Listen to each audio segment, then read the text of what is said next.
Pour être représenté, il faut avoir le choix de sa représentation, car celle-ci ne peut pas être imposée. C'est pour cette raison qu'aucune dictature ne peut représenter un peuple. Elle peut bafouer les droits de l'homme, elle peut le torturer, elle peut le soumettre à sa volonté, mais jamais le représenter. Un pouvoir qui s'autoproclame ne représente que lui-même, et lorsqu'il prétend décider de faire des élections, alors qu'il les contrôle de manière autoritaire, sans jamais laisser la possibilité d'une expression libre, il ne constitue qu'un élément tactique dans une stratégie barbare qui ne concerne que le territoire et jamais les hommes et les femmes qui souffrent de son empreinte dictatoriale. Depuis le commencement de son existence, le Polisario n'est qu'un outil au service d'une politique fallacieuse. Il n'y a aucune volonté de représenter la population du Sahara. Il se sert du prétexte de son existence pour exploiter des ressources financières et diplomatiques. Le Polisario n'est qu'une erreur idéologique en tant qu'entité. Il ne peut convaincre ni le peuple du Sahara ni la communauté internationale quant à ses objectifs. Il est de plus en plus clair que cette structure se moque bien de l'existence d'un peuple dans cette région.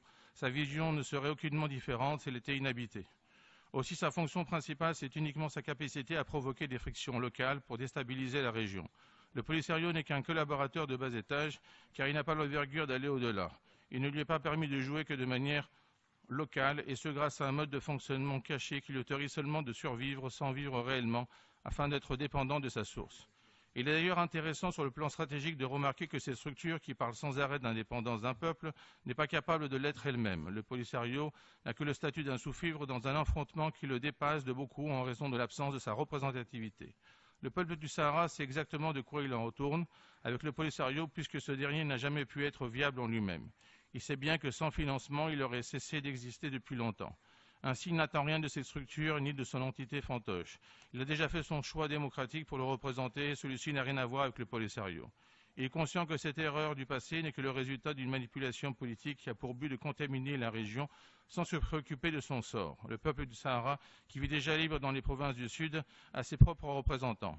Ce point est particulièrement important puisqu'il constitue la preuve vivante de sa non-représentativité auprès de celui-ci. De plus, l'évolution de la situation du Maroc comme sa réintégration dans l'Union africaine montre la voie à suivre pour obtenir des résultats concrets, probants et fiables. En sortant d'une enclave politique, le Maroc représente une ouverture stratégique avec des perspectives claires et sa reconnaissance sur le plan international ouvre des horizons. Le Polisario est une structure du passé qui n'a pas d'avenir, car il est en état d'urgence qui, sans soutien extérieur, serait déjà végétatif. Ainsi, la vision du peuple du Sahara est déjà indépendante de cette entité. En ce sens, il serait bon de le réaliser plus formellement afin de transcender les obstacles et permettre une liberté totale vis-à-vis du Polisario. Sa persistance à revendiquer des droits qu'il ne représente pas montre les limites de son jeu. Le Polisario n'est qu'un acteur subalterne qui ne peut prétendre quoi que ce soit sur le plan national et international.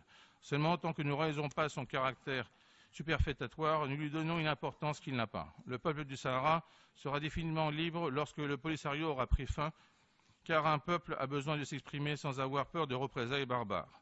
Le peuple du Sahara appartient à l'humanité, et ses droits appartiennent aux droits de l'humanité face à la barbarie. Merci.